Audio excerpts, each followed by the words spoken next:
As many of you who've been in the network will know, we launched at the beginning of 2019.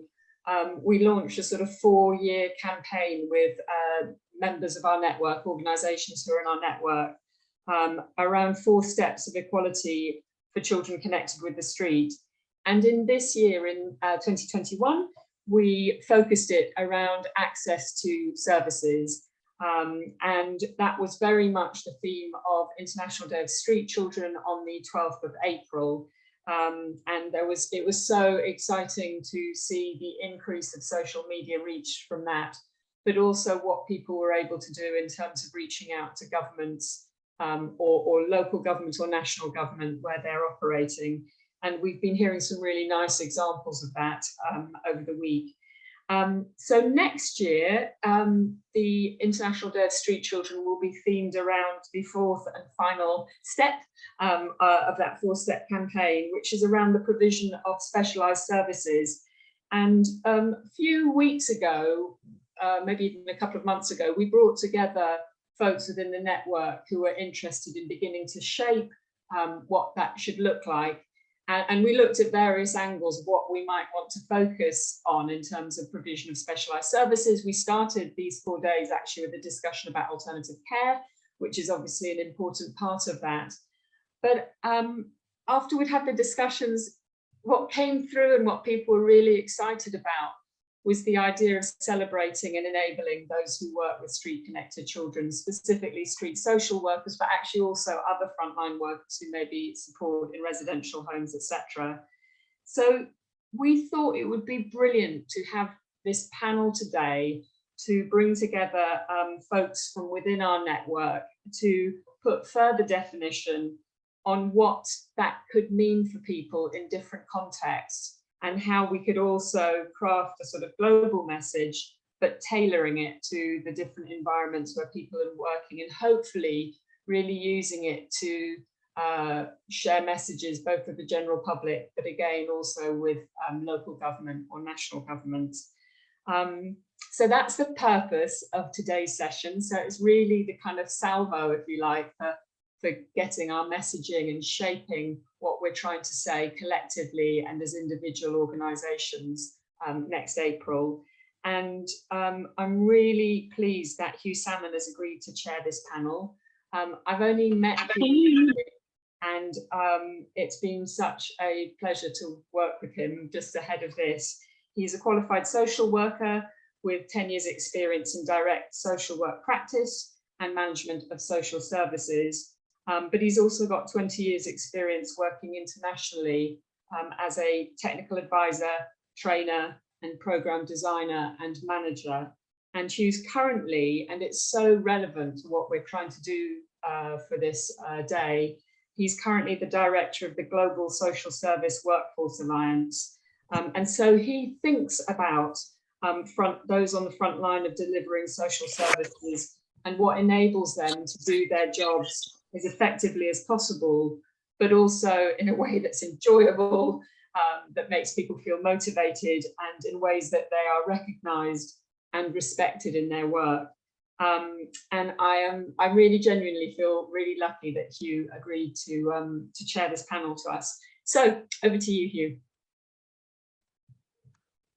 Thank you very much, Pia. Thank you for that introduction, and it's great to be with you all today. It's been my first opportunity to join a Consortium for Street Children event since I started with the Global Social Service Workforce Alliance, but I do have memories of previous events in London when they were in person, but that seems like a different era now. So it's great to reconnect with some of you who I may have met before. Some of you I recognize, so it's great to be with you again. So as Pia mentioned, I do have a background in social work and in training social workers and bringing NGOs together from around the world, and previously did that also with Family for Every Child, which is a network of local NGOs a bit similar to your own. So this is a great opportunity for us because in the Global Social Service Workforce Alliance, we're really focused on trying to strengthen the broad concept and inclusive concept of the social service workforce, which includes professional social workers, but also others in related roles such as child and youth care workers and parasocial workers, case workers, but particularly looking at the level or the community level and at the more formal or district level. So I don't really have any opening presentation. I really want to quickly introduce my colleagues who are the main panelists today, who will give some opening remarks. And then my main thoughts have been agreed with the others as kind of questions that we'll share with all of you for discussion, which is really around this dilemma of how to get the right balance between formalizing the workforce, or at least recognizing it and giving it training and qualifications, but at the same time not destroying or not limiting the more organic and community-based and sort of bottom-up approach to recruitment and constantly refreshing the workforce that we have working directly with children connected to the street. So just, yeah, really quickly, just to introduce the rest of the panel. So firstly, we have Fred Mbize, who is based in Tanzania, and many of you will probably know him. He was originally practiced as a teacher and then started working with street connected children over 10 years ago. And he's now a global trainer for StreetInvest, which of course is one of the CSC's network members. And then we have Helder Luis Santos, who is based in Portugal and has been the head of training at the Street Work Training Institute for over a decade. And that is the training branch of Dynamo International, which you probably also know as one of CSC's network members. And Helder has many years' experience designing and delivering training for those who themselves are delivering street social work.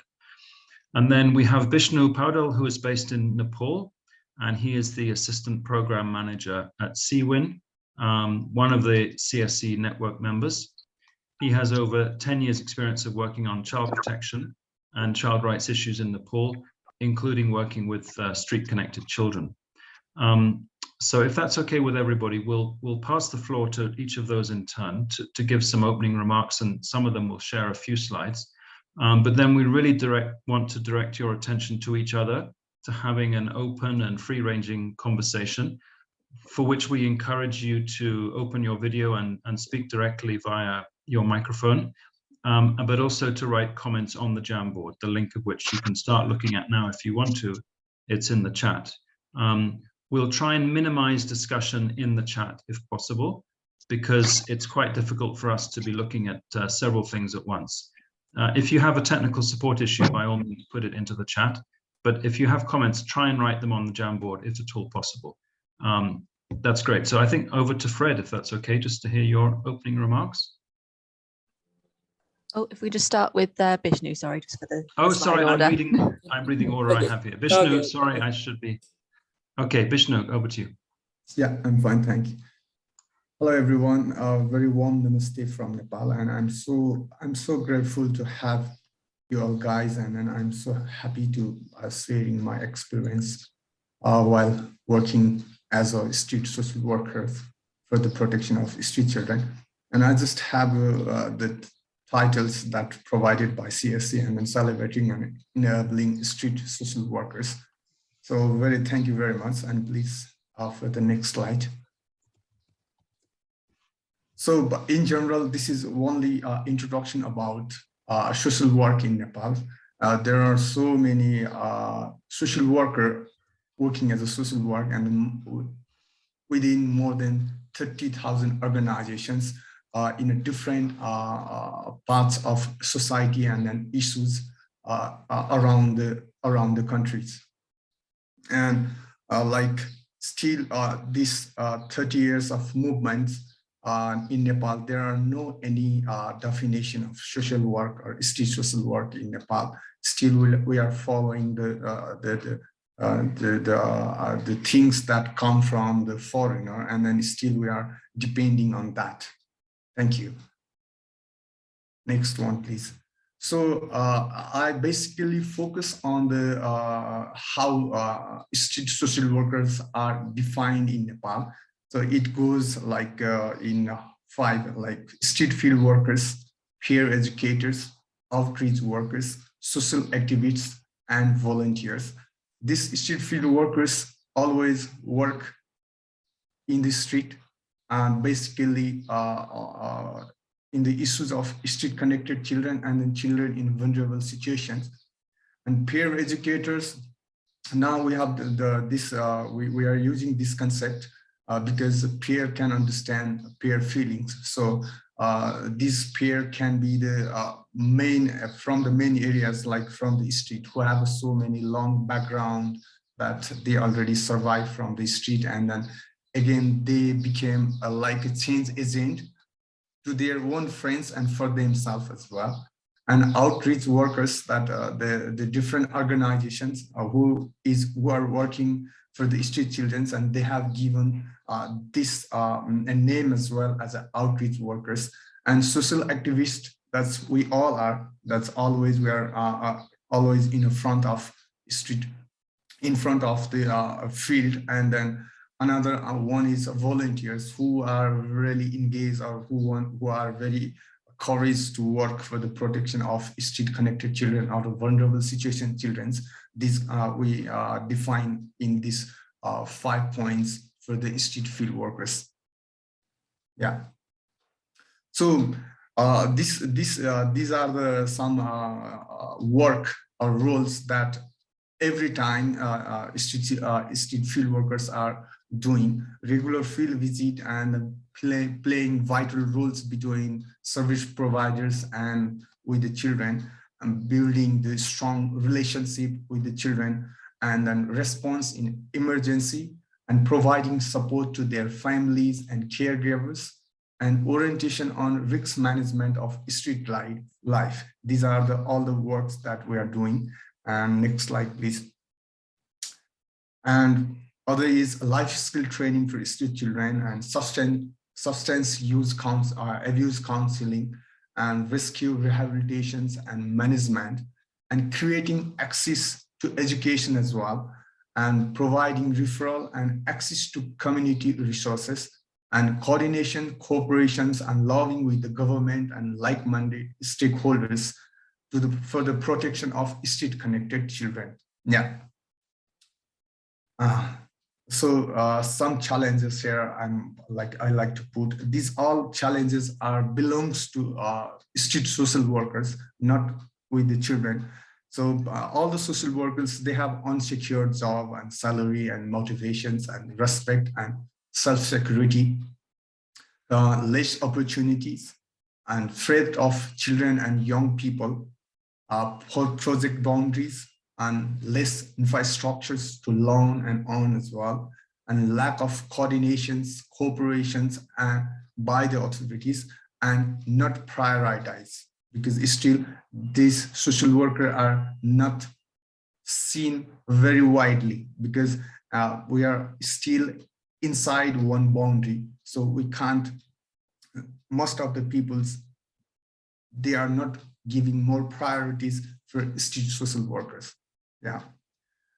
And some opportunities that we do have when we are working direct as a street social workers, we have opportunity to build a very nice network and participations and access to decision making. Sometimes we have this kind of opportunities, knowledge development and sharing, and experience and expertise on the issues, and more experience and more opportunities. When we have so many work together, then street field workers, they also get these opportunities as well. Yeah. Next, I'm finished. Thank you very much. And this is the all the things that I developed is in my experience, and then overall peoples that they are working for the protection of street children, and then the social workers, they mobilize on the basis of the work what they are doing. That's all thank you. Thank you very much, Vishnu. That was very clear, and it really illustrates the wide range of roles that that street social workers play, and the wide range of skills that they need to have. Some of them more formal and some of them more informal, and that they can only learn through experience. And it really connects actually with a conception that we have in the Social Service Workforce Alliance, which is that social workers and others in the social service workforce work at multiple levels which is the micro individual children or their families, the mezzo, which is the community level, and then the macro, which is nationwide, working with the government and to change the situation nationally. And they also work in both preventive and in responsive roles, so preventing issues at the early stage and responding when problems arise. And thirdly, they also provide a promotive or an advocacy role. And you've captured all of those very clearly, so it's great to see that variety. It'd be good to hand over to Fred now, if that's okay, and then Helder will be the third person to speak. So Fred, please go ahead. Hello, everyone. It's good to be part of this discussion and a great event. Let me start by expressing my gratitude to CSC for organizing all this. It's a great support to paving a way to getting a solution to street-connected children. So, yes, thank you. A bit about StreetInvest, for whom I am a global trainer. You can see from the displayed slides that StreetInvest started in 2008 to ensure that no child grows up alone on the street. The vision of StreetInvest is to see that every child has a trustworthy adult in their lives so that they are safer, better supported and valued by the communities. We have 3 guiding principles, which is children on the street have the same rights as all other children. We also trust in street children to be experts in their own lives. And another principle is, but these children, they cannot do this alone. They need the support of trustworthy adults. We have capabilities, informing data collection and research, influencing, which is all about advocacy and awareness raising, building, that is training and mentoring, and strengthening operational development.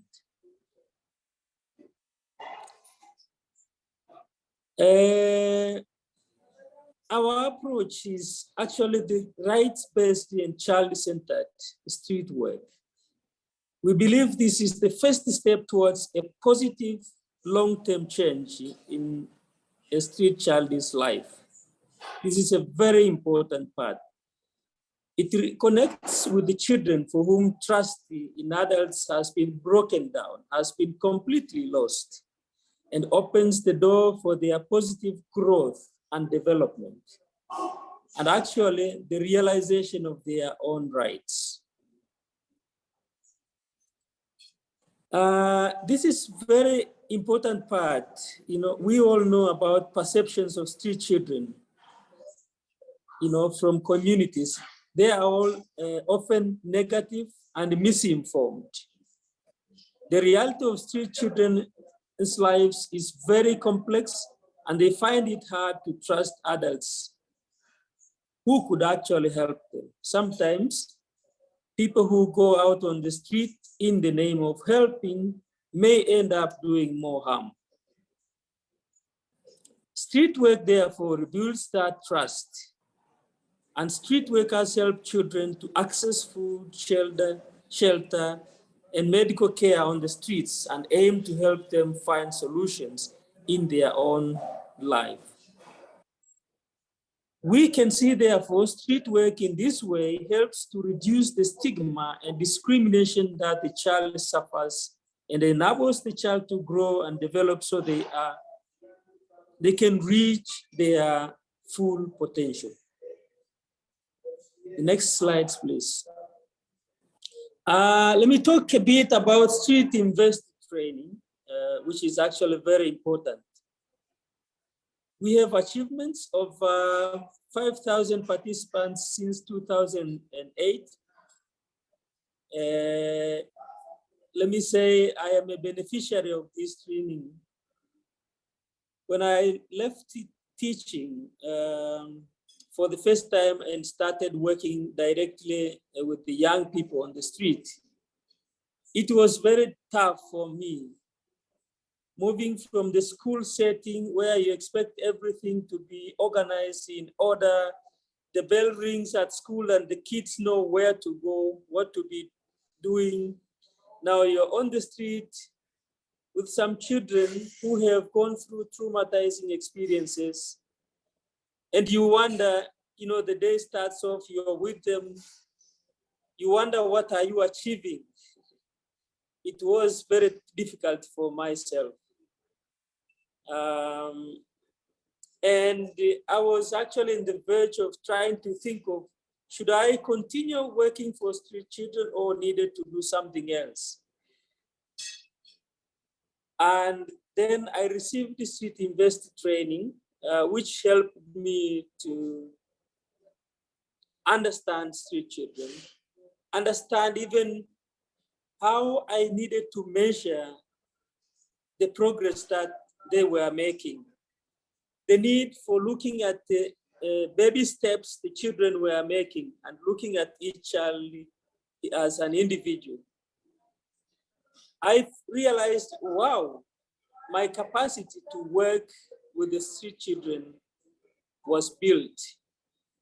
I could easily understand that struggle is something everyone who goes on the street, whether they are trained, they have a degree in social work, in education, in community development, they would still need a support to changing their attitude, their view of street children before they can help them.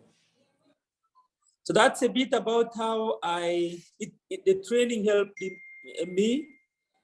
And now I have been working for StreetInvest to train more other people, which I feel is really helpful. And I can tell a lot from what I hear from the people who have attended StreetInvest training. So it touches on introduction to street work, which has the core model.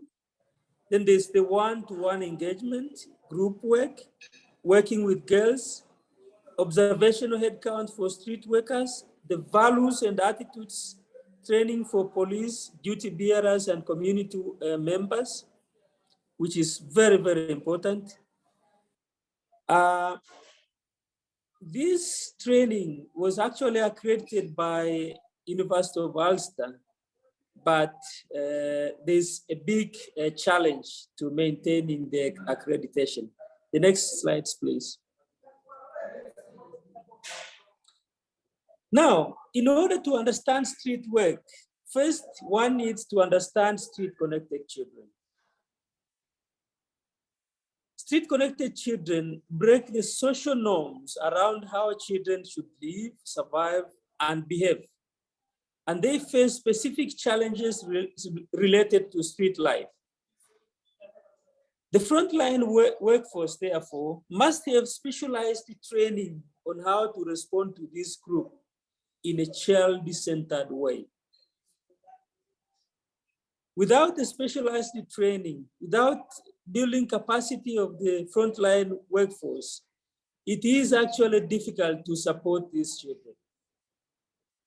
Street workers must be trained in the specific values and attitudes, knowledge, and skills required to work on the street in their local context to rebuild trust with children, which is the very important, first step. Another key issue is children's participation. Actually, children must participate in the development of these specialized solutions we are talking of, including work to define, document, or formalize what street workers do, how they are trained, and their development needs. Next slides, please. So what do we know so far?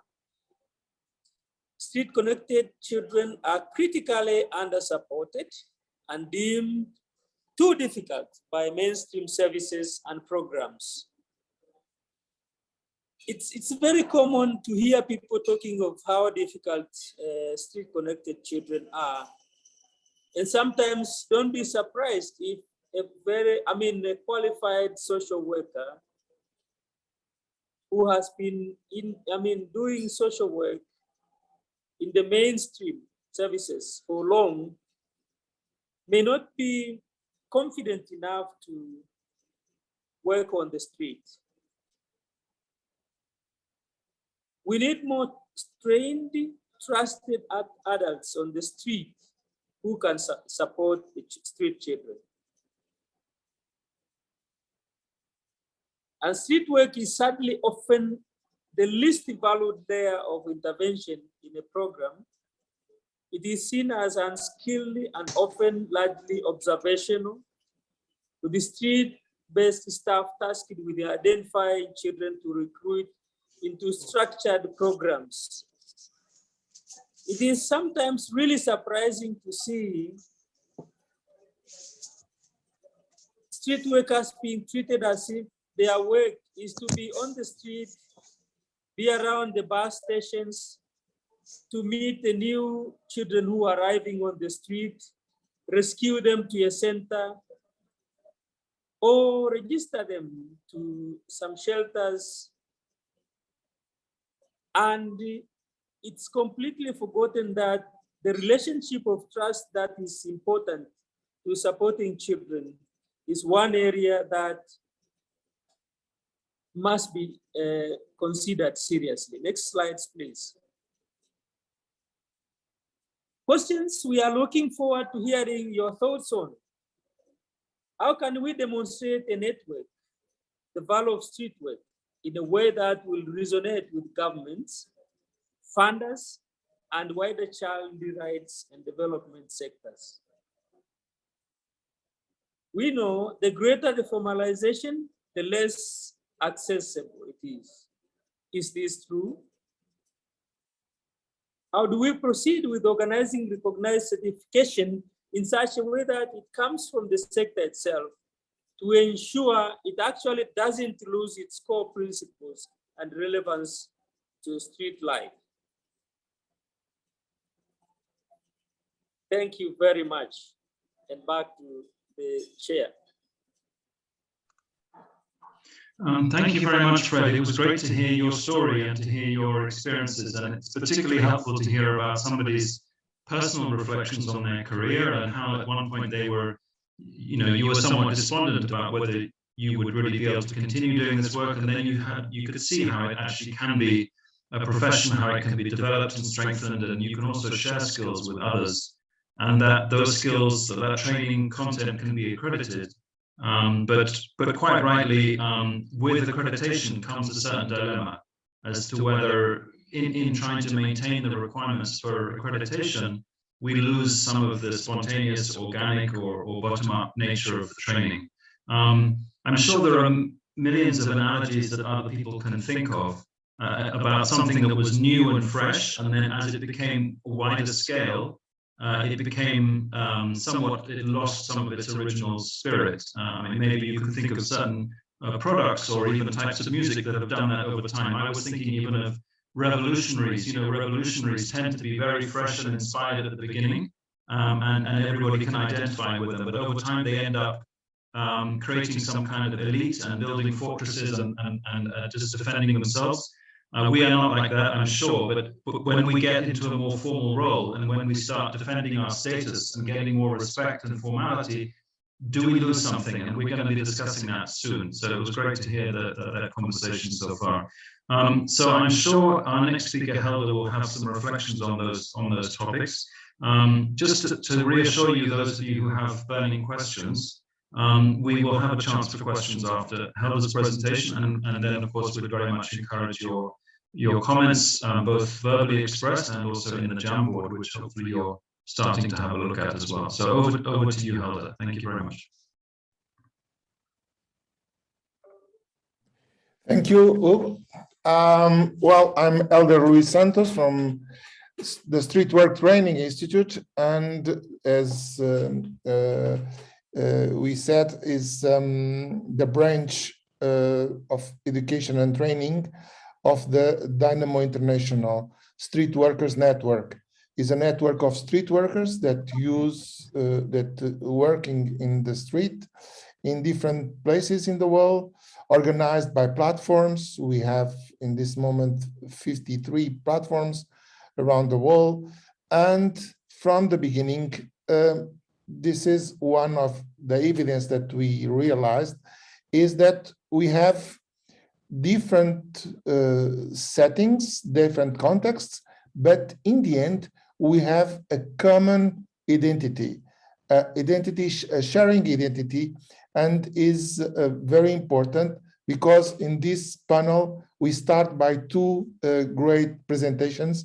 And of course, I continue in that way because I agree on every topics that my colleagues explain, and try to share with you some questions, because the importance of these panels, it's not give answers, but raise questions that allowed us in our communities, in our countries, in our networks to start to have a common response, don't forgetting our target population, because one of our principles is to respect the human rights and the child rights. And this is, a mindset that we must have in head when we speak about training, skills, knowledge, skills, competencies, and accreditation. When we operate in this, with these big questions, we must have the mindset in presence. And our mindset is working with children, working with adolescents and youth, youngsters and families for the well-being and respecting the rights, their rights and the human rights and the child rights. That's why all the strategies must be respecting that. And one, of course, is respect the participation of the actors. Another principle, a very important principle in our institute, the Street Work Training Institute, it's not only to forget that, but also to try to use all the strategies that usually the street workers do in the streets as a strategy to contact the other actors in presence. That's why it's very important for us to have trust relationship with our stakeholders. And in the context of the training and education, of course, the stakeholders could be not only the no formal education providers as us in the role of educators, but also to be attentive and inspire a lot our discussion in the informal education, means in the discussions that we must have with other colleagues and in our communities, and of course, last but not the least, with the formal providers of education. Because if we want to be known and recognized as a strategy, as a methodology, but also as a status of working, worker status, we must be known and recognized by all of these legitimation instances of recognition as the formal institutions like universities, colleges, high schools, and other formal providers. This is the key action of our institute.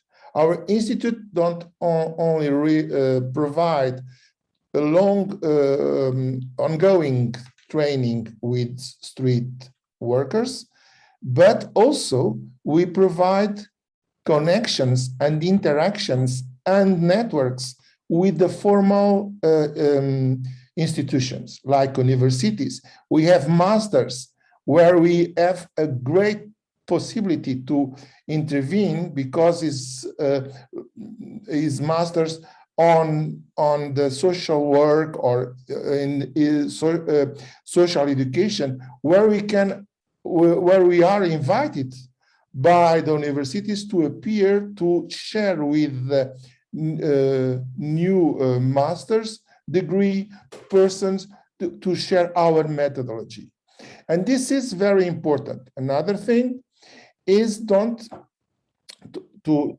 we need to have, it's not only to be present on the normal degrees, but also ask the university how we can build up new degrees and new formulas of recognition of experience from our works. We know quite well that some of our workforce is based on experience and not based on degrees of formal schools.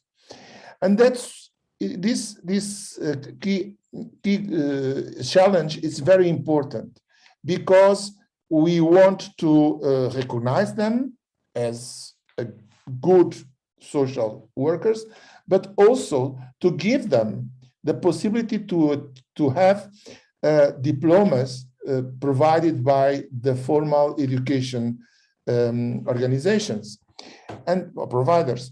That's why sometimes it's very important to discuss with them how we can find new forms of to give these diplomas to our street workers, and evaluating, for instance, the experience and the knowledge gathered during all their professional life. This is one thing that we develop a lot in as social workers or social educators in our countries for our adolescents that don't achieve the compulsory school. And this is important also to develop links with the providers in order to give new formulas to achieve this idea that is still very important in our society, to have a diploma delivered by a provider. This is one of our mission. The Street Work Training Institute did this a lot with these several universities, not only in Europe, but also in Latin America, Africa, and Asia. But all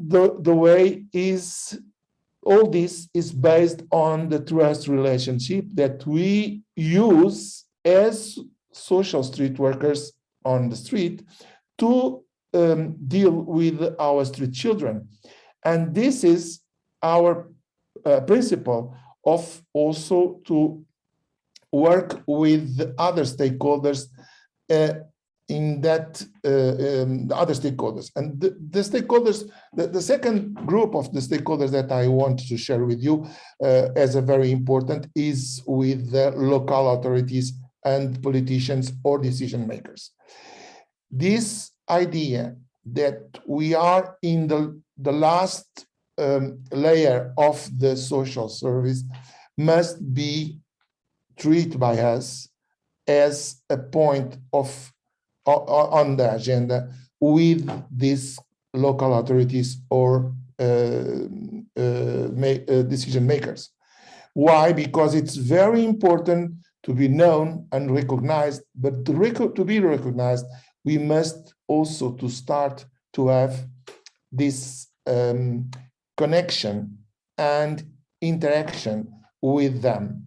But for that, we want to start a new strategy. And the new strategy is to treat them as they are street children. That means with the same educational strategy. Why? Because it's very important when we start to have a relation with a person, a decision maker, we need to be clear in our mind that the first step is always the interpersonal relation. For to achieve in the future a trust relationship. And then when we gain that trust relationship, we can have a possibility to change the minds and to change the policies. And this is our strategy in Street Work Training Institute in terms of strategy, in terms of provide training and education. The last point is linked to the strategy of training for the new ones, because as you know, the workforce is very young in several countries, is very young, and the turnover is very great. And we need to change that idea, trying to have contacts with the politicians and the decision makers in order to have a status for this workforce. And the status must be linked with the job rights. This is an overview that I want to share with you as a coordinator, a director of the Street Work Training Institute and our network. And perhaps the best way to speak with me is try to raise questions, and then we can talk all about and give our point of view.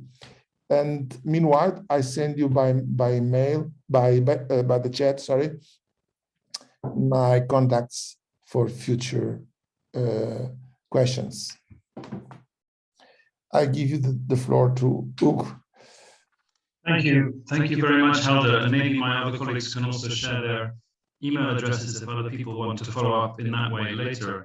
I just want to reflect on your words because they had a big impression on me, particularly also looking at the comments in chat, that it's true that sometimes the street level social workers are the least recognized. I think also somehow there's a certain stigma or there's a certain association between living on the street or connected to the street and working with those, which is very strange for me, because as a social worker, for me, it's a prestige. It's almost like every soldier wants to be on the front line. They don't want to be stuck in an office somewhere or back at base. They get frustrated. And I've been personally very frustrated during COVID and the pandemic, being stuck so long in my apartment and not having seen people for a long time, not having been able to interact directly with children and families. Not only because it's a personal and professional frustration, but it's also how I self-identify as a social worker, whether I'm a manager or a practitioner. And I'm sure many of you feel the same. So we do really want to recognize the value and the importance of where we work, how we work, and how we're situated, how we self-identify. And we want others to also respect that and take that seriously, that we are doing a professional job of work. Like everything that we've said today, I think there is a dilemma also, which is how to get the balance right, because there is a slight danger of going too far. Obviously, we've talked about formalization and people becoming almost too professionalized, but I think the other one, it reminds me of a story when I first went to do international work as a professional social worker in 2000. I was preparing to go to Moldova in Eastern Europe, and on the phone I spoke to another social worker going to do the same thing, and he said they told us to pack a tie so I can look smart when I have a meeting with government officials. And he said, I never do that. As a social worker in England, I refuse to wear a tie, except maybe in court.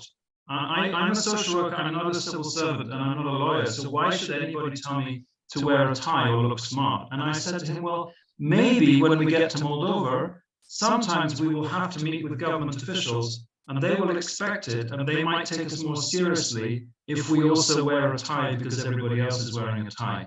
So it's not such a big compromise to make, but it doesn't compromise your identity as a street social worker, the fact that sometimes you dress up for officials. It doesn't make you a hypocrite.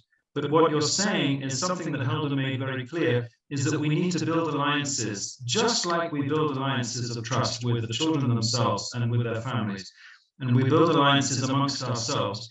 To advocate effectively, we have to build alliances with government and with donors and others in formal roles, even the Ministry of Finance as well as the Ministry of Social Welfare, because they have to respect us and see that we respect them, and that we're not in a relationship of antagonism with them. So anyway, I've already said too much. I think it would be great if people would like to ask any direct questions first to any of the panelists, to Vishnu, to Fred, or to Helder, and then by all means we can start the discussion on the Jamboard, which I will do by briefly introducing you to the questions on the Jamboard. But firstly, spontaneously, does anybody have a question or immediate reflection that they would like to share? And I would invite you to do that by just speaking, by opening your microphone. There was an echo before. I hope it's not there again. But when somebody speaks, if everybody else could mute, that would be best. If you can open your video, even better, but not essential. If not, you can write in chat, and then we will soon look at the Jamboard as well. Thank you very much. Any thoughts?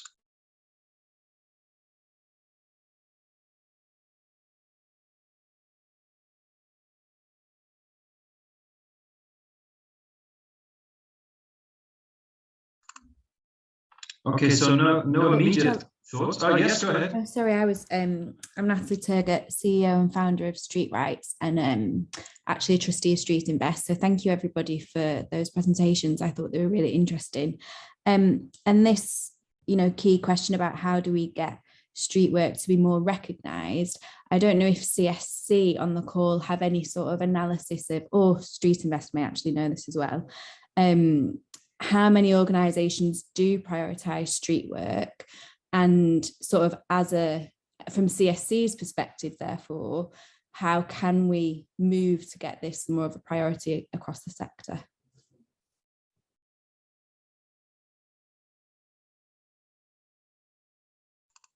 Okay. Yeah, go ahead. Really interesting question, Natalie. I don't think I can look at how we've categorized folks within the network. I'm not sure that we've ever asked the question in exactly that way. And in some senses, that was part of sort of developing this conversation to start looking at things from that angle. I would have thought, I can see a message from Lucy Holton saying Sian may have some thoughts on that. So Sian, I don't know if there's anything you want to add in. Not really. I think likewise, Street Investors, we have largely managed to keep track of those who we've trained and whether they're still street workers in terms of knowing who's doing street work. But things do change very quickly in terms of organisational priorities. And I think we've also had the experience where we've trained groups of street workers in organisations that have then decided, for either because they've needed to follow funding, have changed their focus, or because the street work has been too difficult to fund.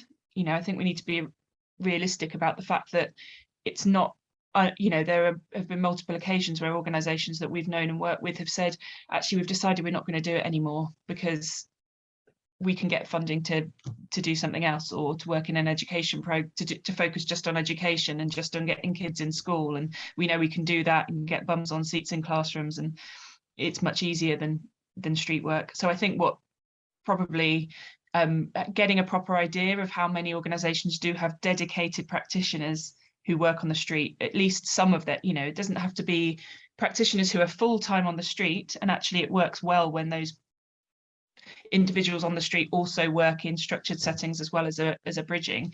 But I think that we do need to know more about that. And I also think that there is a need to properly address how do we make sure that organisations don't turn their back on street work, because it does happen time and again. Yeah, that's really interesting, and hopefully this will be the a kickstarter to organisations discussing that more openly as well, I think, and those challenges around why are we deprioritising street work and prioritising something that we know won't have the impact we all are hoping to get to. Can I just make another question about celebrating street social workers? How much importance do we give for street social workers or street workers when in terms of paying them salaries? You know, people, when they are working on the streets, they are the ones who are delivering right at the cutting edge. You know, they meet the kids, they do the services on the streets at the communities. How much value do we give for those street workers, which makes them attractive, or which draws them towards it? Or, you know, when we call professional social workers, are they all meant or made to be managing programs and not delivering services? Is it, you know, that's always a big question. How much do we value them, and how much do we make them a street work, a celebrated work? So that's always a question, because we see the budgets of the government, we see the budgets of the organizations. It's always street workers are the least paid workers. I'm not sure. Probably there may be good examples, but still. So there's just a question about when we try to celebrate, how do we celebrate? Thank you. It's a really interesting reflection, Paul. Thank you. And I was struck by a comment that I read in a paper that Helder shared earlier, and hopefully was sent in advance, which is a paper written some 10 years ago, but talks about this issue of strengthening the workforce. And it mentioned that traditionally street workers have been seen as either saints or priests. Now, if that's how they're seen, or even if that's how they see themselves, then they may even reject the idea of salaries, or other people might for them reject and say, well, you know, for that kind of work, there shouldn't be a salary because you're doing it out of the goodness of your heart. We all know that you can do something out of the goodness of your heart, but also need something for your stomach and for your family in order to survive and sustain yourself, as well as being recognized and respected. We've actually put that on the Jamboard. It's another dilemma, how to get the salary levels right and appropriate and sustainable. So in a minute, I'll direct you to the Jamboard. If you haven't found it already, there is a slide about that. You just have to scroll across and find the different dilemmas that we're asking you to comment on with post-it notes. But Sean, you have your hand up, so it'd be great to hear from you as well. And Vishnu had his hand up earlier, so Sean first, please go ahead. Thanks, Hugh. Yeah, I was just going to pick up on that question from Paul, which I think is something that, yeah, it'd be really looking forward to seeing some insights on the Jamboard about. Because I think, first of all, and what you just said, Hugh, about this idea that if you are, and I think we all face this in the charity sector, I don't know about you, but if I'm at a dinner party with people who work in the corporate sector and I tell them I work for a charity, they always say, oh, wow, good for you, that's amazing. It's like, well, I do get paid, actually. It's a job, it's a profession, I'm not a volunteer. And actually, it's the weighing up that issue of being, we need street workers who are driven in part by a passion for what they do, right? Because that's what makes them good street workers. But that isn't enough. They have to be recognised, because not only does that give them the credibility, it also gives them, it makes sure that they'll keep doing what they're doing, because we all have things which we're passionate about. But if they're not our livelihood, then they never end up taking priority. So I think that that's a really important thing to for us to think about. And I also think, Paul, you talked about, you know, salary scale and progression, and this idea of those who are the most qualified being in managerial positions. And I know this is something which is probably going to be on the Jamboard, but, you know, we've talked a lot about, so when you want to be able to encourage and promote a street worker, but you don't want them to be stuck at a desk managing a team, because if they've got that magic that it takes to build trust with a street connected child, they need to be on the street or they need to be training other people to do what they can do, rather than, you know, so what other ways can we make street work roles progress that aren't just moving into managerial or what ends up being administrative roles, but rather progresses on to being, for example, either trainers, which is the which is a way that continues on their expertise, or, opportunities to progress into being a specialist in a particular area, so that amongst their team, they are the person to come to for issues around gender, for example, or for a specific specialism that they can develop, which offers development without moving them off the street. Thank you, Sean, for that reflection. Vishnu, you had your hand up earlier. Do you still have a comment? Or yeah, so but I would like to add with the Paul. It's you raise very important questions, and it's more important for us, for everyone who we are participating here, because this always, when we are talking about street field workers or street worker, social workers, they always facing a lot of challenge, because we know that social work will not feed your stomach. So we always, this kind of peoples, they are all the times, they are the bridge between the beneficiaries and organizations, but organizations never talk about the challenge between the bridge, So always we are facing a lot of challenges, like job security and social securities and other things. And sometimes, actually, the one time, if we think, the street social worker is one-time director, one-time finance director, one-time executive directors, and one-time managers. All the times, they are the main face of the problems, because if they didn't found any situations, or if they didn't reach to the children who are in need, at that times, organizations who have a lot of budget on the issues, that will be out of the problem, because they will be not expense, or the budget will not work for to whom that we are asking for the donors or partners like that. But we always, social workers are always in a very risky area. Sometimes they have to be at 12 at night, but the management will not going to think that at 12 what they will be safe or not. So that will be the main issues, because if we are fighting for the issues of others, then somebody need to think about the issues of those workers who are fighting for another reason, because they are not going to get nothing.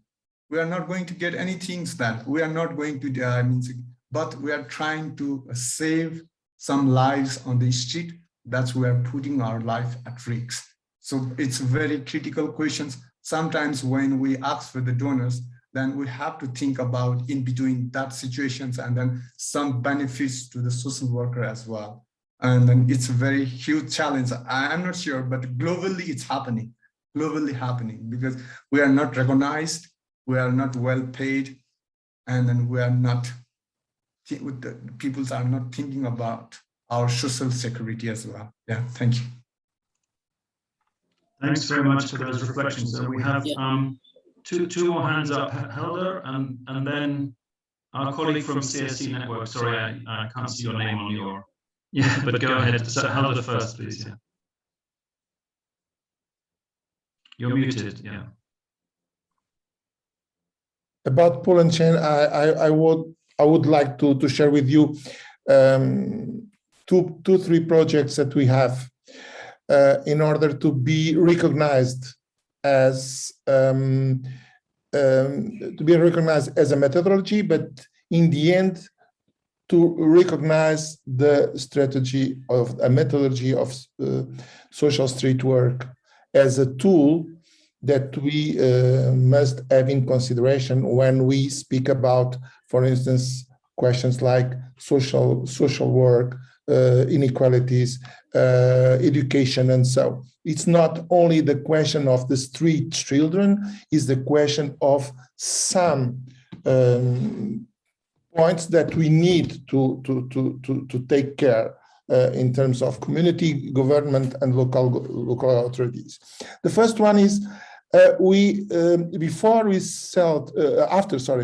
after we start a training about social street work, what is this and how we can do it, we send several departments of corporations if they are interested on this training for their teams, and if they are interested on that. And we start a program with some corporations like enterprises and so, and we start to develop with them the methodology of social street work in benefits, of course, their aims of corporation, not in the way that they go to the street to work on the field, but with the same the adaptation of this training to corporations change a lot. In the first evaluation is clear, change a lot the idea of the myth that the people that use the street to work with children is, oh, it's very nice, but it's a volunteer spirit, is a mission in terms of religion and so. This is a project that we continue to do that, and with a lot of gains in terms of image, in terms of procedures. Another one is with the professionals of the social workers and education workers, like teachers, professors, and so.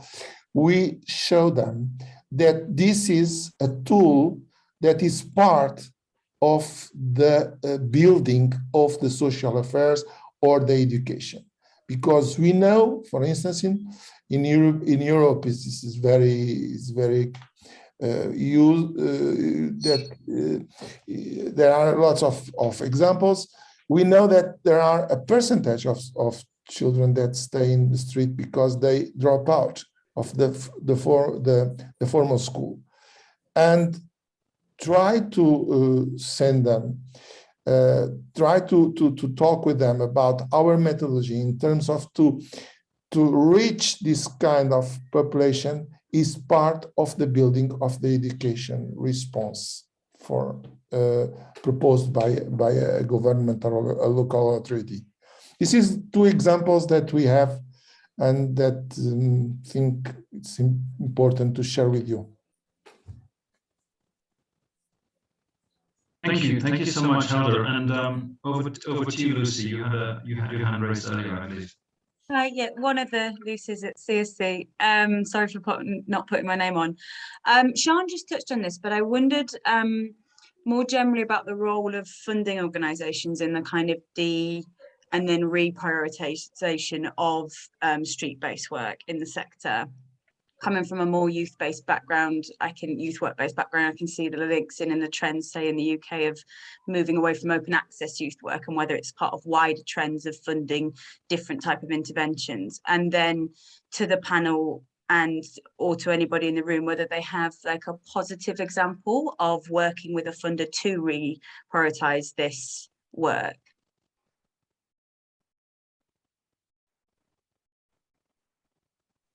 Does anybody have an example about reprioritizing street work, or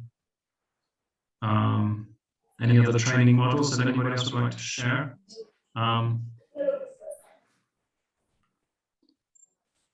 Or other observations? I mean, maybe people will think of them as we go forward. Would it be okay if I could just briefly share with you, or just go through the questions which are on the Jamboard? Some of those touch on these. So the link is there. If anybody hasn't found it, just go to the chat and click on the latest link that was shared by CSC Network. And then once you've gone into that, you can see that we have 6 questions, and each one is on its own slide. You can toggle between the slides using the arrows at the top of your screen. They're all about achieving the best balance between ensuring the frontline workforce in street social work is one thing, but also another thing. So one thing is more about formality and regulation, and the other is more about the organic and the bottom up. So the first slide is about keeping it formally regulated, but still organic and dynamic, and also globally informed and connected, but still local community-driven and child-centered. So it's a balance between formal and organic, but also global and local. And then how do we ensure the workforce is both recognized and respected as professional, trained, qualified, but also we're learning through lived experience, which a number of colleagues have already mentioned, that it does have elements of formal training and academic education, but also there is that lived experience which we need to recognize in the kind of qualifications that people receive. And to show that it's about that competency-based approach to developing skills which are based not only on theory and research, but also on practice, but they're also political, as has been mentioned earlier. And then how do we ensure the workforce is accredited, licensed, but also in accrediting and licensing the workforce, we don't put too many bureaucratic restrictions on it that prevents it from doing the work that it's always done flexibly. And again, about evidence, can we work to have an evidence base for our work led by global research and learning and also evaluations, but that we still do that peer-to-peer exchange and child participation, because we learn organically from each other and from the children we work with as much as we do from academic journals.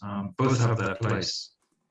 The fifth slide is about refreshing the workforce all the time with new cohorts, new social workers, many of whom are young, but not only are they young generations. We also have sometimes retired people who volunteer and they might want to become a professional worker. But in having new people coming in, how do we also make sure that once they're in the workforce, they can stay? So we retention is so important, committed staff with a competitive salary and good working conditions and supervision. But at the same time, so there's some comments coming on that slide already, which is great. And people have talked about how often it's not understood that this is a properly salaried, respected profession. But the final dilemma is, how do we give them opportunities to develop professionally, but at the same time we don't lose them from the front line?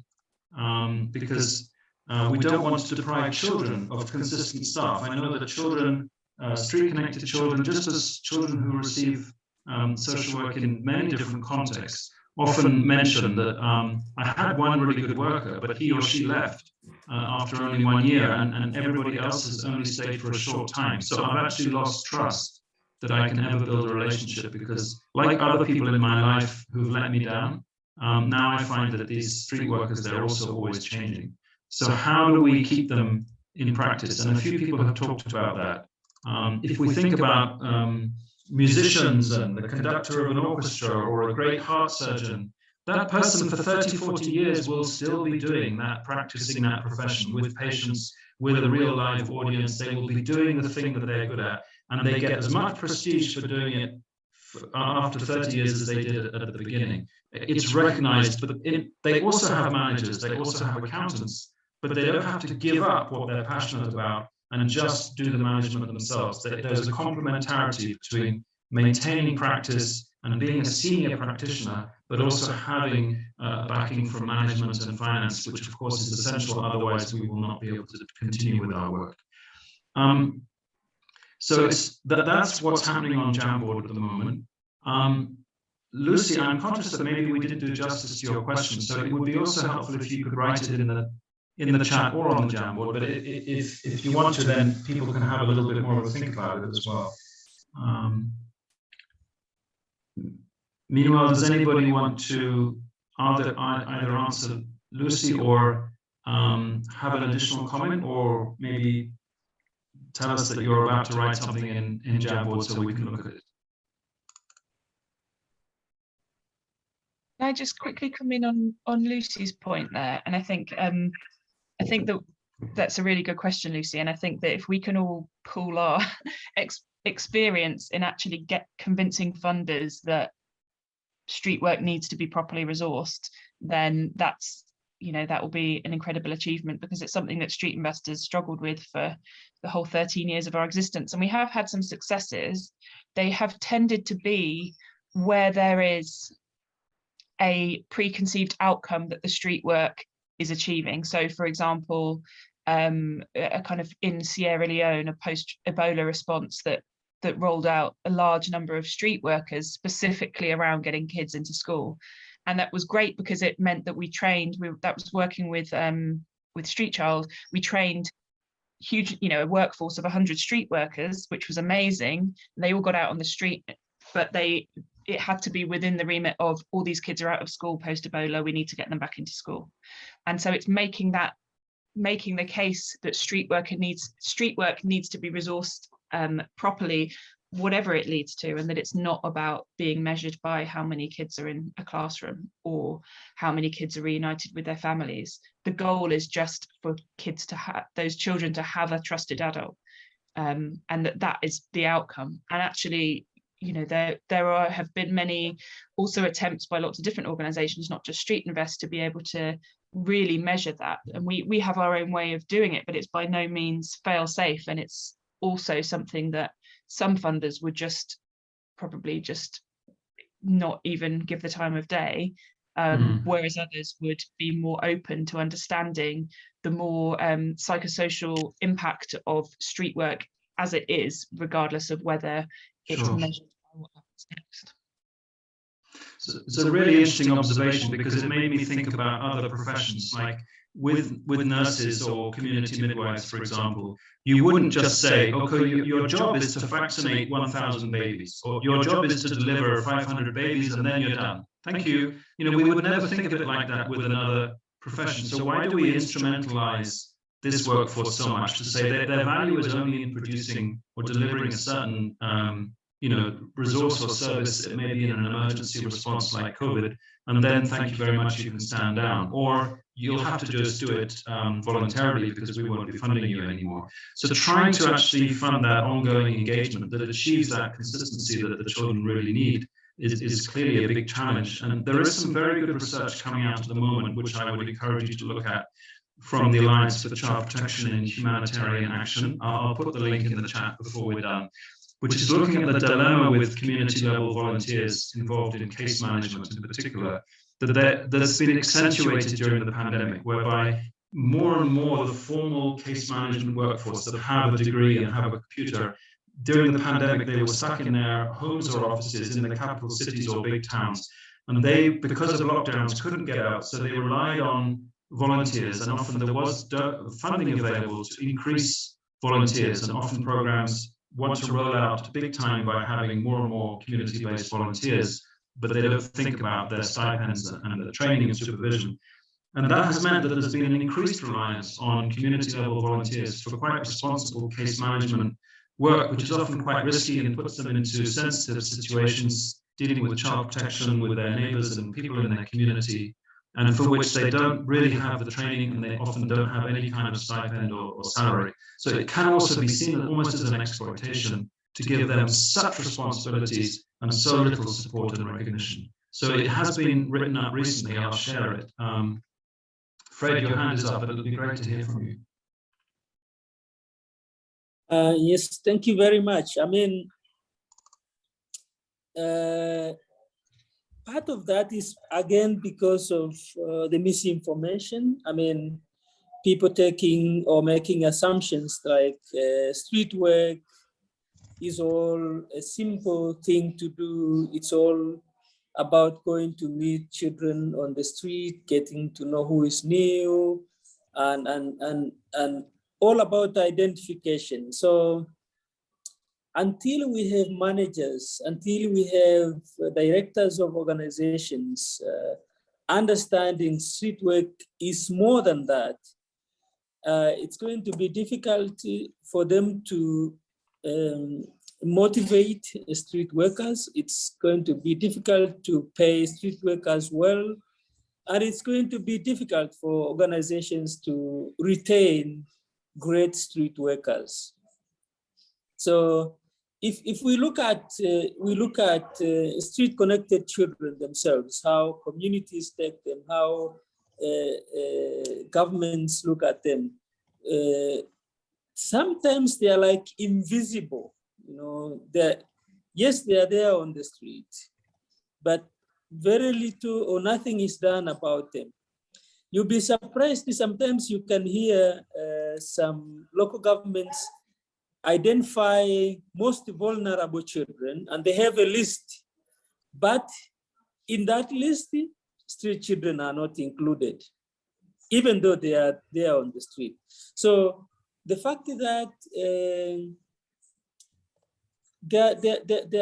they're like invisible, they're neglected, looks like also the way organizations are organized does also show that in a way, those who are doing street work are not valued. It's more like it's a reflection of, well, community members see children on the street, they neglect them. And then people also in some organizations, it's like, well, your job is just to go on the street and identify children. You're not doing much. So there's so much that is not understood about the importance of building that relationship of trust with the young person on the street before they can make a good decision about their lives. So until that one is clearly understood in organizations, until managers take that seriously, it's not easy to see the value in investing in street workers, paying them well, respecting them. Sometimes the way street workers are treated sounds a bit strange. I remember a guy who has been a street worker for over 10 years telling me, oh, you know, if our boss comes or calls me at 2 p.m. at night, I should be running straight away to the office, you know. And this person shows this, they have so much fear about their boss, but it looks like the boss knows little about the challenges this street worker is facing on the street. So there's actually so much to be done in helping organizations see the value of street work and street workers themselves. Thank you very much. Thank you. And actually the research I mentioned also did find that a very common experience of volunteers is that they are not recognized and respected by the so-called professionals and managers. So they are made use of, they are relied upon to make programs at scale, you know, and the donors always like to talk about scaling up and replication and reaching new areas. But whilst they're being relied upon, they often don't get invited to management meetings. They don't get involved in planning, just as we need to do good child participation and involve children in assessment and planning and program design and evaluation. We need to involve the volunteer and the street level workforce in decision-making, planning, evaluation, and respect them. Don't just say, come to the office once a week and collect your materials, collect your, you know, whatever the basics that we give you, and then just go out, we don't want to see you again. But actually really respect and yeah, recognize that if they're on the street, their work is just as important as saying, you know, you have to come to my meeting because what I do in the office is more important than what you do on the street. Interesting observation there. So our numbers have increased, so we're now across 2 panels. So I don't always see everybody's hand. If anybody wants to speak, then by all means raise your hand, but you can also just open your microphone. I know that some more comments are coming in onto the Jamboard now, or at least maybe some of our colleagues are writing them up for us, which is great. And there is particularly a lot of comments coming up, well, across all of the slides. So that's great to see. We just so that you know, we will keep the Jamboard open after we finish the session, so that the interaction on Jamboard can continue, because there's absolutely no reason why we should be restricted to this time. So if you want to continue to share, that I'm sure will be captured by CSC, so that it could be shared with the notes from this meeting. There's some interesting chat going on about safeguarding as well, and I'll share the link to the research I mentioned.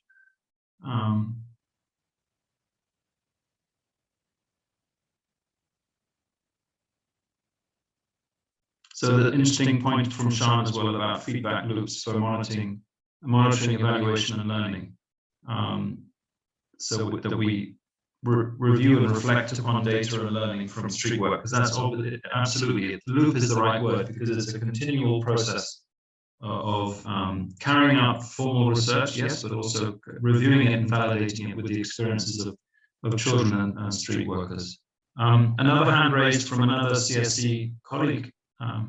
Oh, it's you, Pia. Oh, great. You're muted though. Please share with us. Whoops. Yeah, that was just from me. I was just reflecting on Natalie's question and also thinking about this group. It would be lovely, everybody who's on this call, if you are able, maybe in the very final white slide, blank slide on the Jamboard, just to say why you joined this event and maybe anything that you want to share about your own organization's capacity. You know, how many people does it have who are dedicated to either partially doing outreach work on the street or fully being street social workers? That would be really helpful. And if it's something you want to remain in touch with this conversation, so that would be really awesome. If you could put that in the last slide, it would really help us going forward.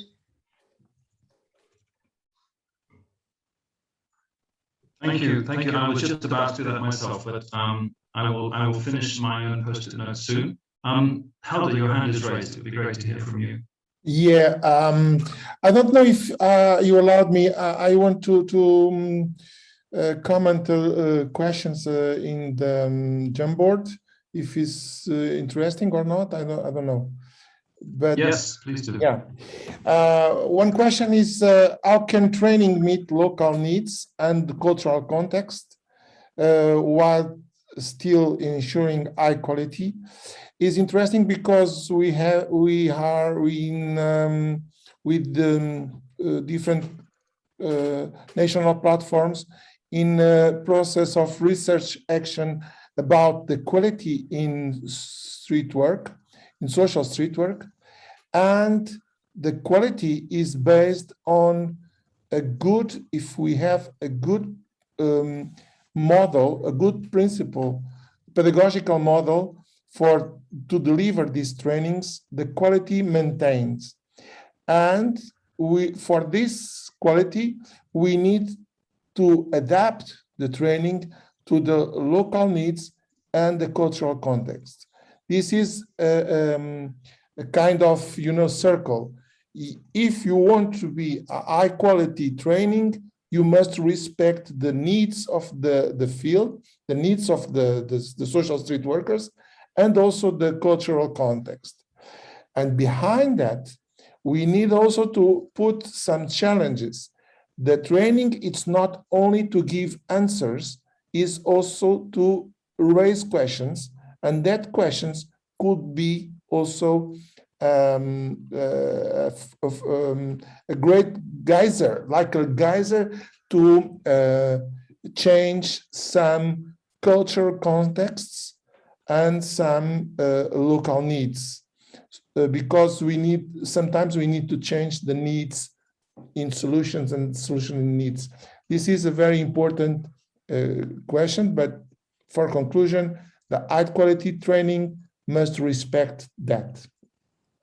Another thing is about accreditation and certification. During 20 years around that, we did trainings based on the certification and accreditation within the sector of street connected social sector. But today, the strategy is different, because today we must open this accreditation certification, including all formal educator or providers, and also the no formal providers, governments, education, and so, because social street work is also education for children. And if a country or a local authority needs to achieve education for all, this is also for the street that are on the streets. That means this is done by the social street workers. This is very important to open this accreditation box of Pandora and start to have accreditations from the universities. And it's amazing because in the next 5 years, there are a very huge change in the universities to be more open to this accreditation and certification. And we work with some universities in the world, and this is a very good experience because the universities are also interested on it. Perhaps a question of clarification about training for corporations. Yes, because social street work is a methodology also. It's not only a status, it's not only a profession, it's not only a job, it's a methodology behind. Behind there are a methodology. And that methodology is very interesting because it's based on the trust relationship.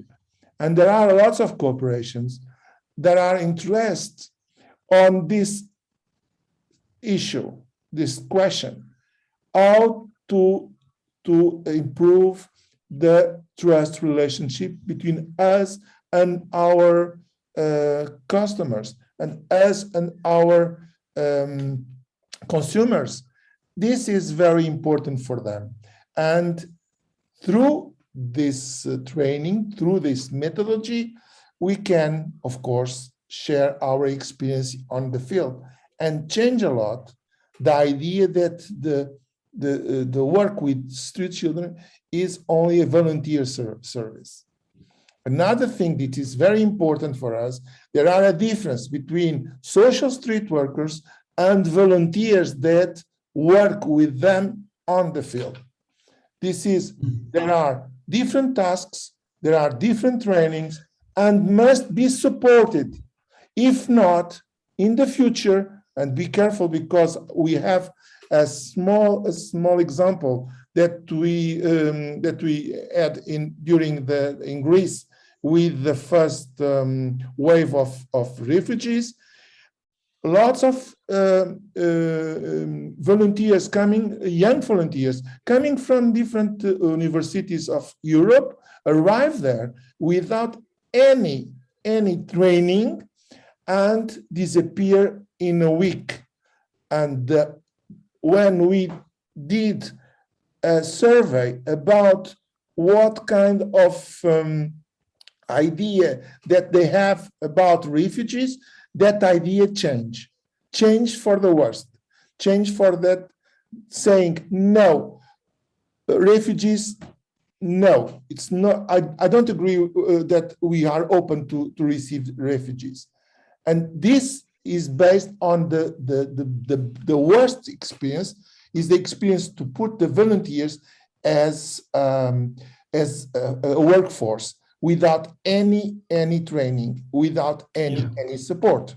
Thank you so much. That's a very good way to finish. Unfortunately, we are out of time, but it's a good reminder that volunteers are a huge asset, but they need to be prepared and trained and supported so they have a realistic understanding of what their work will actually involve. And then we can include them, and hopefully they can also move into the profession too. Excellent. Thank you. Over to you, Pia. I think we're done, and I'm sure the discussion will continue on the Jamboard as well. So thank you so much. What a brilliant, rich, thoughtful discussion, everything I could possibly hope for. So thank you so much to Hugh for chairing it, to our panelists for presenting and thinking about this beforehand, but also everything you all three of you do, and to all the participants. I think it's absolutely confirmed the kind of response we got, and this is a really important area for us to speak up about. So I feel really positive coming out of this session. So thanks everybody, and we are coming up to the end of the 4 days. The final content session is coming up at 1:30 GMT, which is on speaking in one voice, advocacy and collaboration. So actually very, very aligned with this, because we want to be able to speak on one voice on this issue. And then we will be having a closing session this afternoon at 4 p.m. GMT. Thank you to everybody for participating. Have a good rest of day wherever you are in the world.